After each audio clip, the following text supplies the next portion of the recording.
Ladies and gentlemen, welcome back to the 3 Under Par podcast. This is a golf podcast where Little White Ball is live. I'm your host, Scotty T, and I'm joined by my co-host, KJ down below, T-Bone over there. What's going on, boys? How's it going? Living it. Doing good. And we got a lot to talk about. The United States Open was this week at Winged Foot. The madman himself, not John Rahm, but Bryson DeChambeau comes out on top. I mean, that guy's just been making storylines all year long. So we're going to talk a lot about Bryson. U.S. Open, full recap coming your way. And then towards the end, T-Bone was on a golf trip. So we are going to hear all about T-Bone's golf trip over at Kiawah Island, right, Scaff Daddy? Yes, sir. Awesome. Some merch. Yep.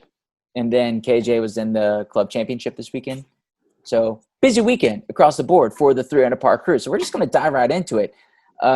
Follow us on social media at 3 Under Par Pod. That is the number 3 Under Par Pod on Twitter and Instagram. Subscribe, rate, and review. Give us that 5-star rating on Apple Podcasts. And then write us a review because we want to hear from you on what your thoughts were on the U.S. Open. If you're watching on YouTube, comment below on what you thought of the U.S. Open as well. Send us an email. DMs are open. All that is in the description below. We'll put timestamps in the description below as well. So when we talk about certain subjects, certain things, you'll be able to follow the podcast a little bit more closely. So U.S. Open, KJ, the hype was pretty big, I would say, going into the U.S. Open, right? Yeah, I was feeling it. First major, it felt like golf is back, really. Sometimes it takes a major, or Ryder Cup to really get you going as far as, golf viewing. But it looked so tough. I was so surprised after the first day. I know it was, a little wet, so guys were kind of able to throw darts and it wasn't as firm. But I was surprised with the scores, even it playing easier, that there was 5 and 6, and that's just unreal on that golf course. I don't care. Even with it being wet, those greens are atrocious. Yes, it really was. So Bryson comes out on top, making headlines. Are we happy or sad, or what's going on with Bryson winning? What are our initial thoughts there? Because I was like, because I even tweeted this. I was like, look, I've been wrong about Bryson along the way. I was big on him coming out of college, but we have a love-hate relationship with Bryson. I feel like we have good Bryson, we have bad Bryson. Just T-Bone, what do you think about Bryson just being the United States Open champion?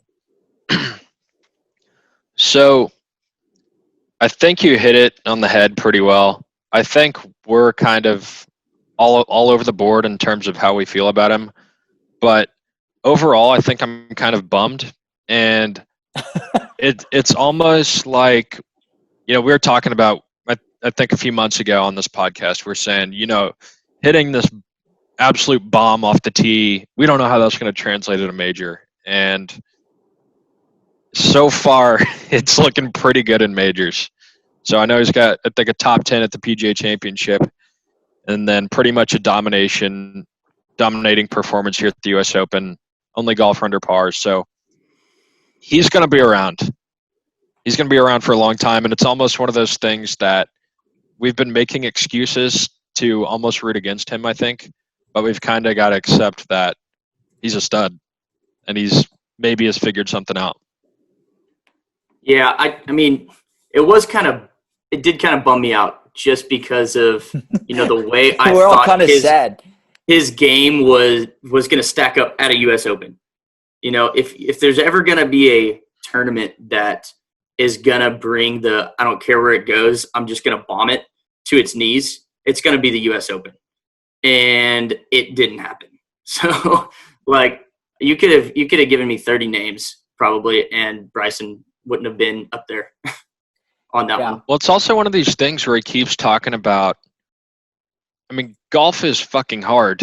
And he keeps saying this thing about, I'm reinventing it. I'm doing all this stuff. I hope other people can, learn from how I've played golf. And I think that's put a lot of people off and almost made us want to root against him. But looks like it might be working.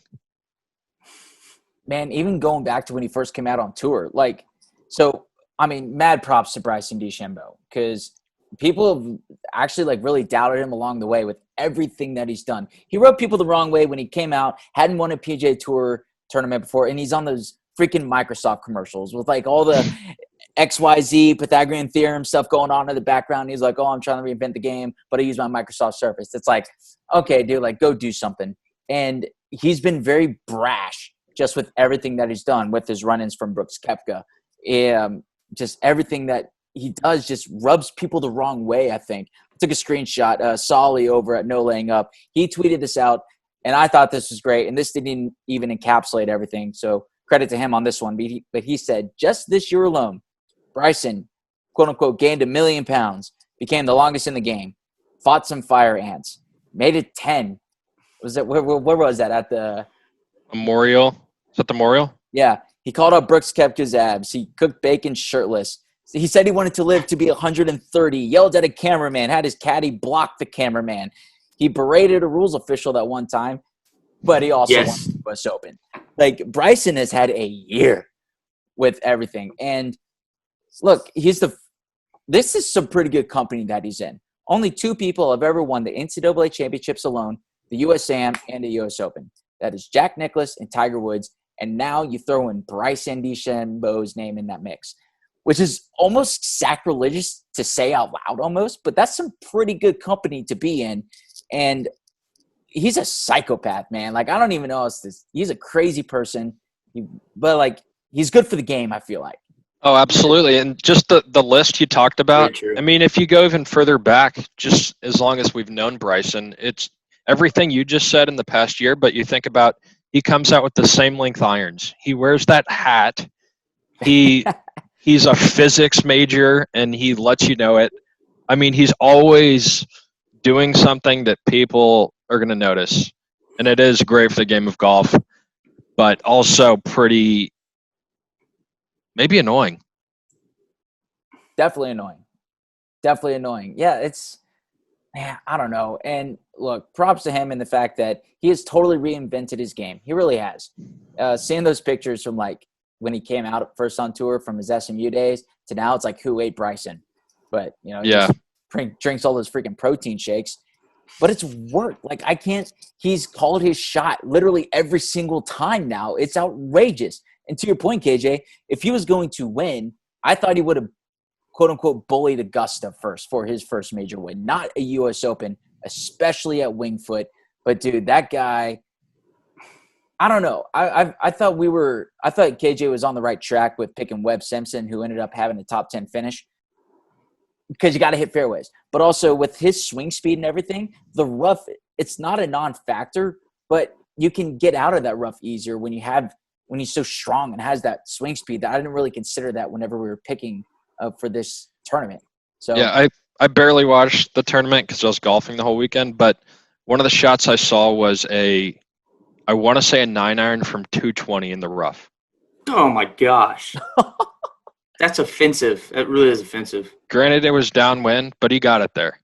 I don't care if it's downwind and you know it's going to jump on you hard. That ball's 40 yards short if I catch a jumper. Yeah. Bombed. Well, at least. And it's Winged Foot, dude. But, like, the fact that he was the only person under par for the tournament, like, he earned it. There's no ifs, ands, buts about it. I think he deserved to win this week. People are going to gripe about the setup. They always will, especially at a U.S. Open. And, look, some days were easier than others. I think day one, when everybody was under par, you know, you heard rumors of the Winged Foot staff was upset with the USGA coming in and setting it up too easy, which we don't really hear that often.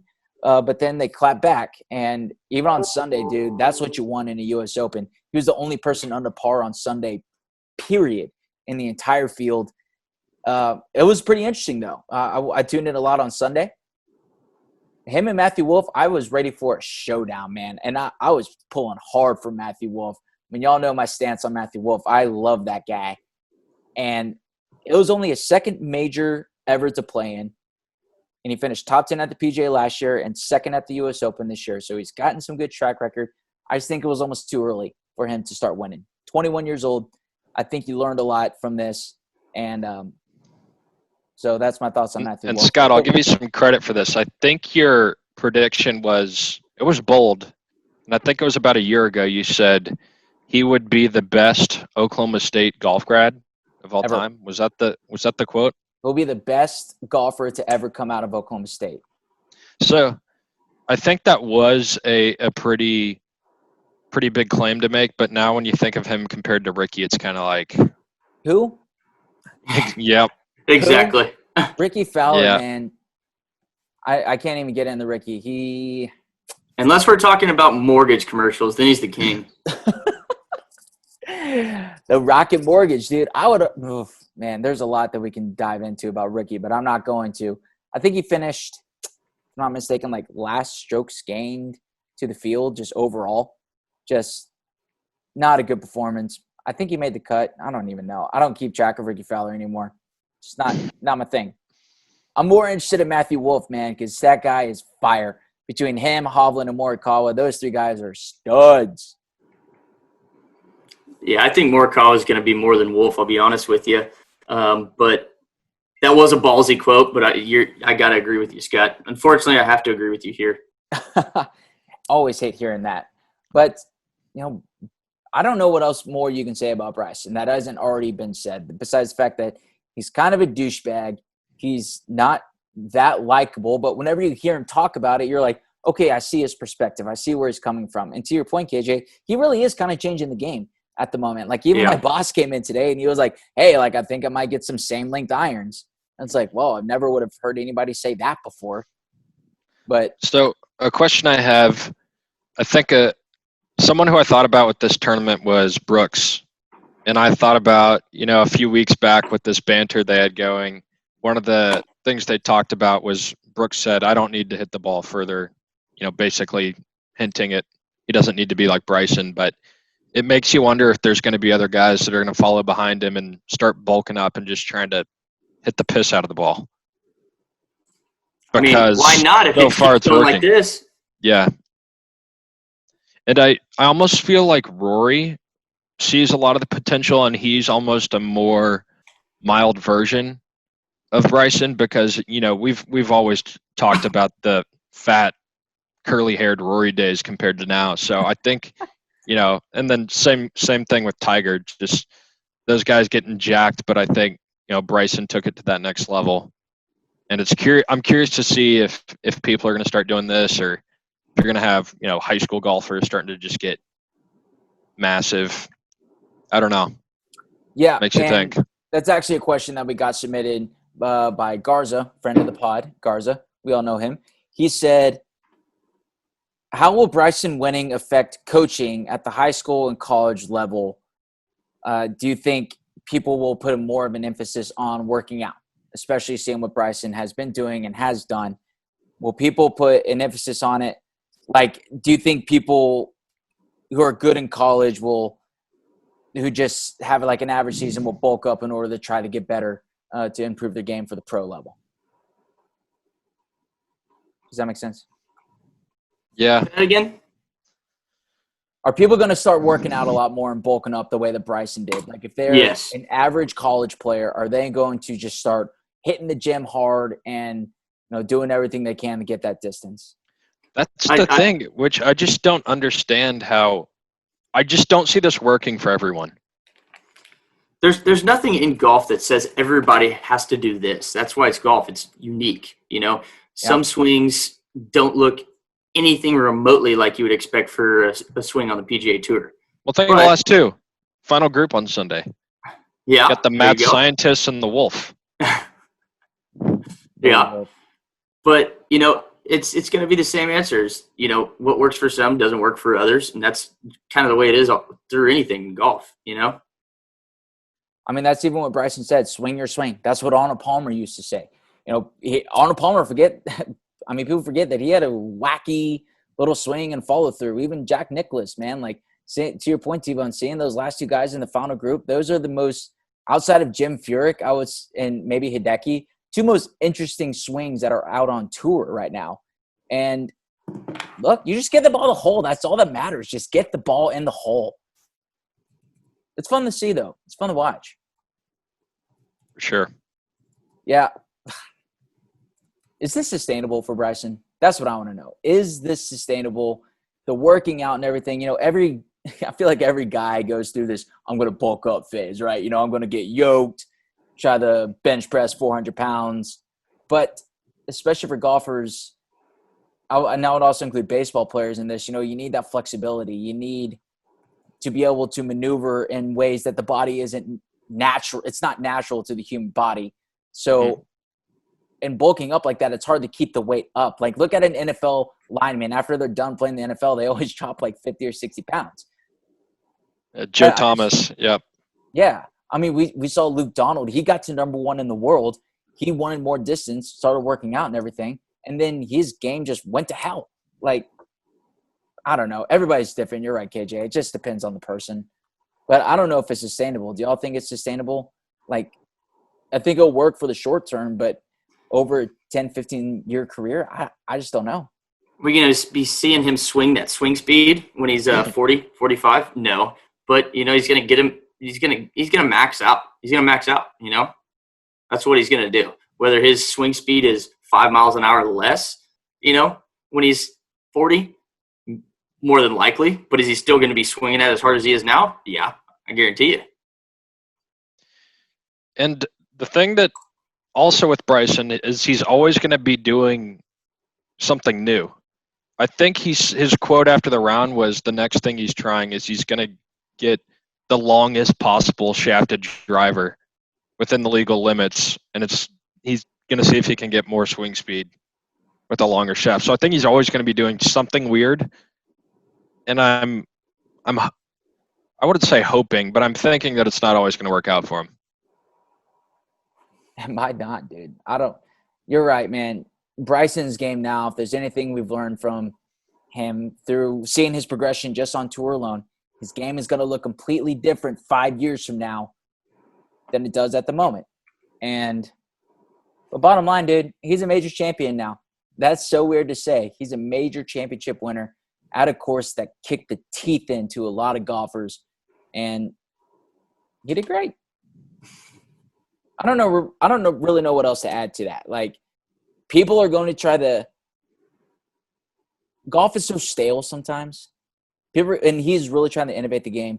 I think more people are going to, especially who are more analytical minded like himself or like a Tom Kite type person, they're going to come in and really try to mess with things just to tinker with what works and really try to change the game. But, dude, he's the first person to do it, and mad props to him. I still don't like him. I don't. I think I would like to get a beer with him, though. I think he would just have a lot to say, and I would love to pick his brain on some things, almost to the point where it hurt my head, and I might say shut up and leave. But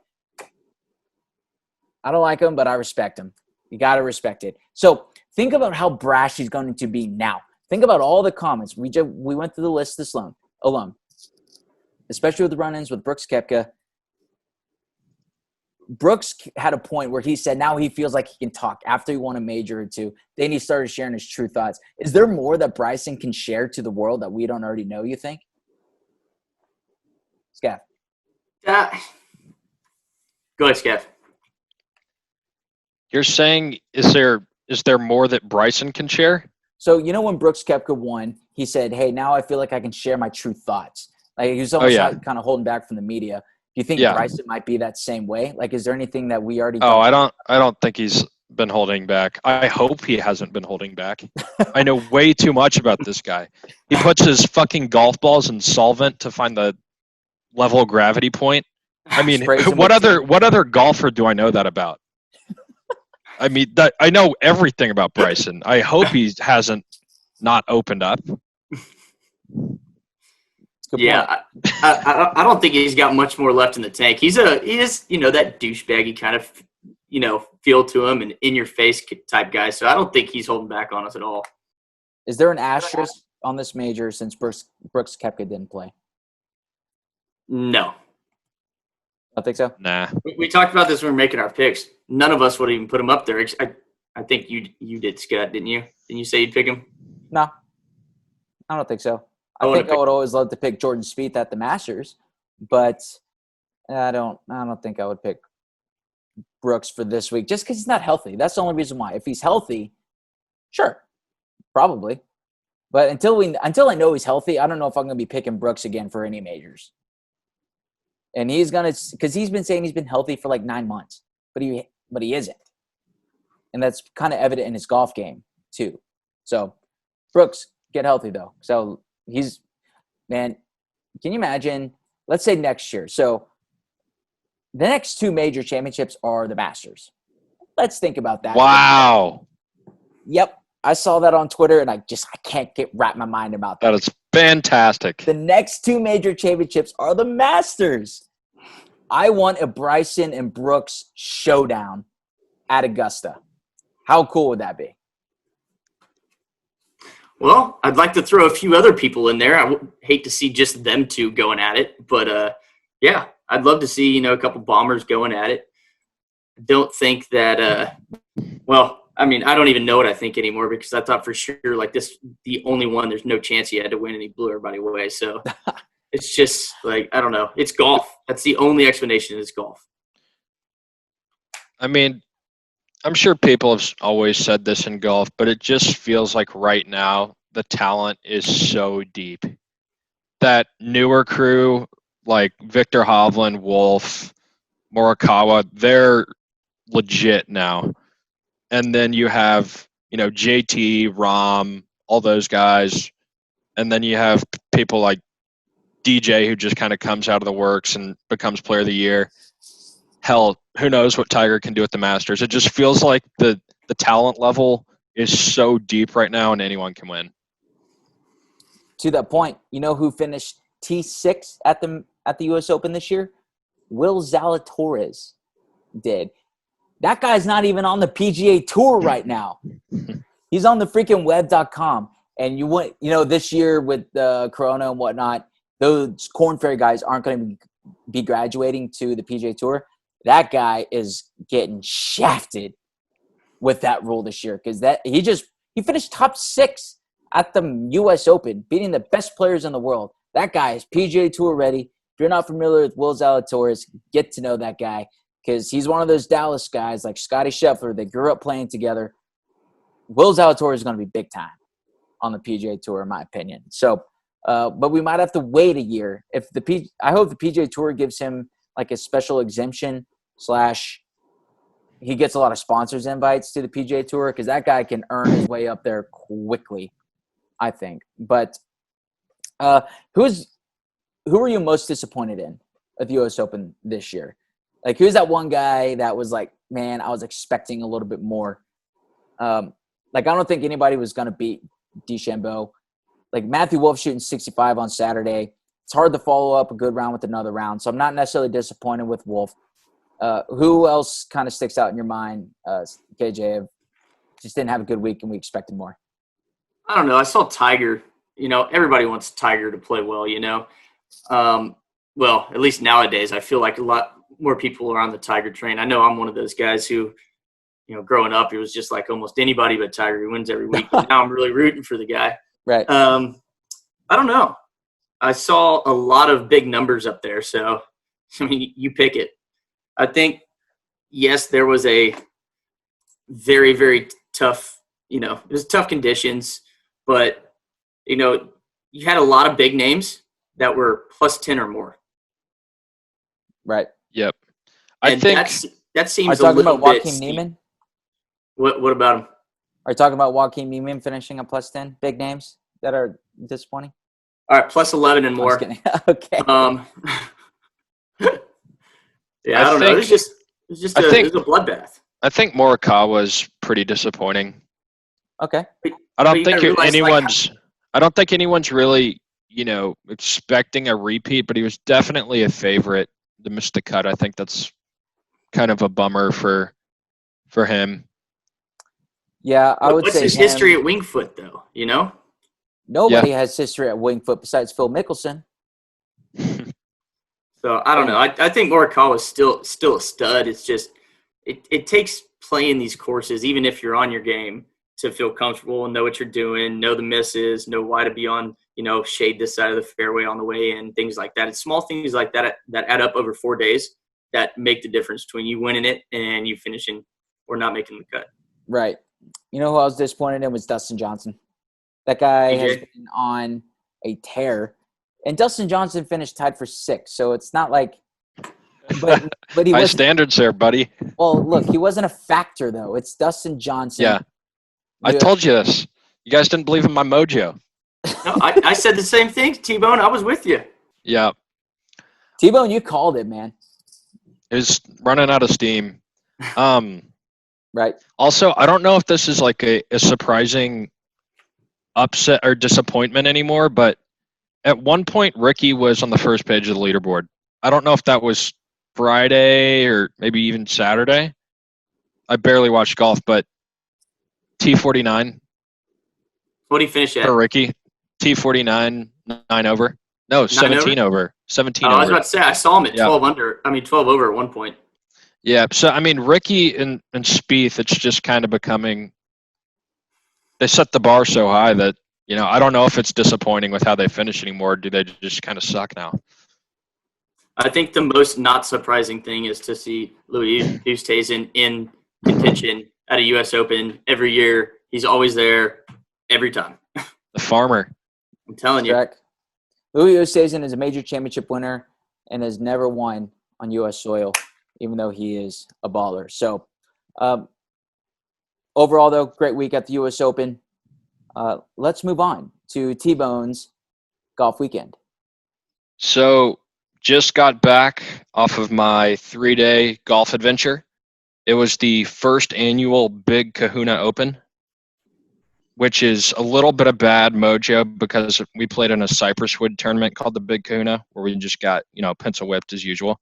So wanted a little redemption, and we'd had this trip planned for about 4 or 5 months. Kiawah Island, a Ryder Cup package. So we had 12 dudes, 72 holes of golf, Ryder Cup format, and it was one of the best trips of my entire life. So the first day, we started off at the Ocean Course.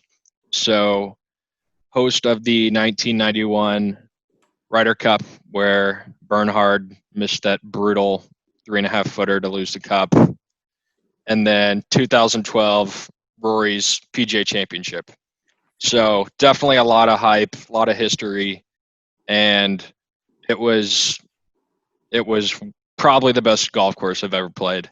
I was playing with a buddy who had played Pebble, and he said, "This is next level." So that's a hot take. Yeah, that's what he said. So it was. We had caddies, which was my first time actually having a caddy that carried my bag, and mad respect for the caddies out there. These dudes carry 2 golf bags, and it was just incredible. All their calves were like this, probably bigger than Bryson's arms, and they were just a lot of fun. Gave us a lot of good history. My caddy had caddied for Patrick Mahomes a few months ago. He'd caddied for Gary Player out there. He said he walked over 3,000 rounds. So it was really cool. Gave us a lot of good history and layout of the course. Trying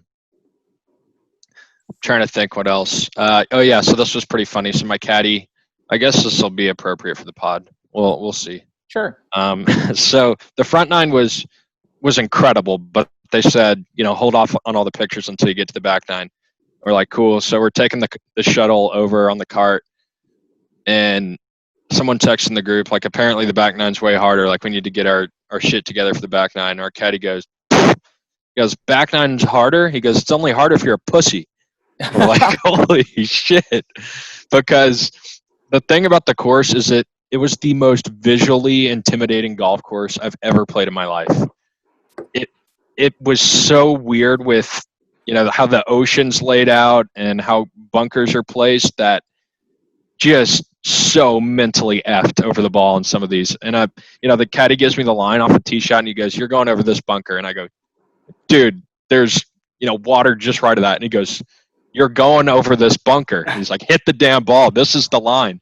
He goes, get that shit out of your head. I'm telling you, this is the line. So it's like this whole time you're trying to mentally prepare for these shots. And kind of behind the scenes, my caddy, I'm not entirely sure what he was doing, but looked like he was sneaking some booze the whole time. And it started showing on the back 9. And he would, there's one shot where I was in between clubs, and I really couldn't commit to a shot, and I chunk it. And he's just like, I don't know how people don't commit to golf shots. He's like, why do you even hit the ball? So he was giving me a lot of shit, but it was one of the best trips I've ever been on. Also got to play a course called Osprey Point, which was awesome. And then if you're ever in the Kiawah area, there's another place called Turtle Point, I believe. And this was probably the coolest golf course I've ever played in my life. The first 13 holes, just pretty nice just pretty nice Kiawah Island golf, what you'd expect. And there's a stretch of 4 holes on the back 9, and there's people literally taking their boogie boards from the fairway, walking to the ocean. So you can literally take a bridge from the golf course, and you're 10 yards from the ocean. So Nice. overall, it was great. This is my first, annual golf trip that's kind of on the books, and if anyone doesn't have one of those, you got to make it a regular event. I'm already looking forward to it for next year. We had a bunch of gambling games, bunch of shit talking. It was incredible, and I'll post some more pics later. We actually had a guy who ended up backing out, but shout out to Lance Ingram, Lars. He had a neck injury, so ended up bringing a Nikon camera for us and got some badass pics. So I'll be sure to throw that up on the Insta. And also, you guys I think we're pretty accurate in terms of my scores. We had a low score of 75 and high of 89. There it is. It's kind of what the weather was there too.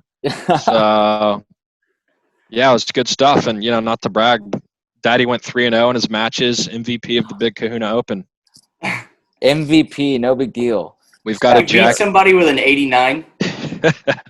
I'm afraid so. Was that Drew? Shout out to Drew. Yeah, Drew was there. He was on the winning team as well. Nice. The Hosel Rockets, I think, won 8-4. The Hosel Rockets beat the Foot Wedge Mafia. But also shout out to Skinny D, hosting the whole trip. He put the jacket on my back, so we've got a nice maroon Kiawah Island sport coat that's about 8 sizes too big for me. I saw that. I got a couple Snapchats about that. Yeah. Nice. So it was incredible. There's nothing like a good boys golf trip. There's nothing like it. Nothing better. It's got to be an annual event for every golfer out there. Definitely. Well, some other housekeeping before we get out of here. I am playing in the Houston Open this weekend. No big deal. I have not touched a club since the qualifier, which was like 2-3 weeks ago. I take that back. I played once. It was the scramble, the Cypress Swiss scramble that we played in with Trey and Dumpy and Justin. So, but that was, again, like 2 weeks ago. So I'm going with the approach because for the Texas Am this year, I worked my tail off and didn't make it. I'm going with I didn't really practice before the Houston Open made it. So I'm taking that same approach. Just like, hey, maybe I'll go hit balls once this week and then just figure it out. I don't know. Let it ride, baby. Let it ride. Let it ride. Just 100%. Swing freely. And so hopefully next week. So we were looking at the field and actually just got my tee time. I just got an email about that. I tee off at Wolff 1:30 on Friday, 1:30 in the afternoon.